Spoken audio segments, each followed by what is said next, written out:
bàn con này ít sạch đài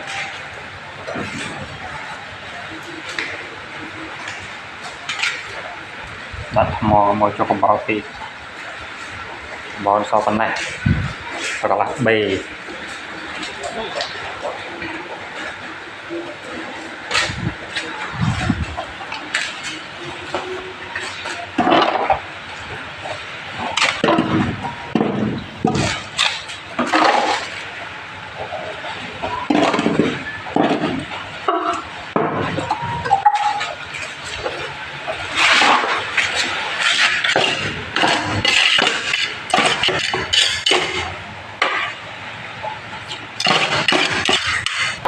một ba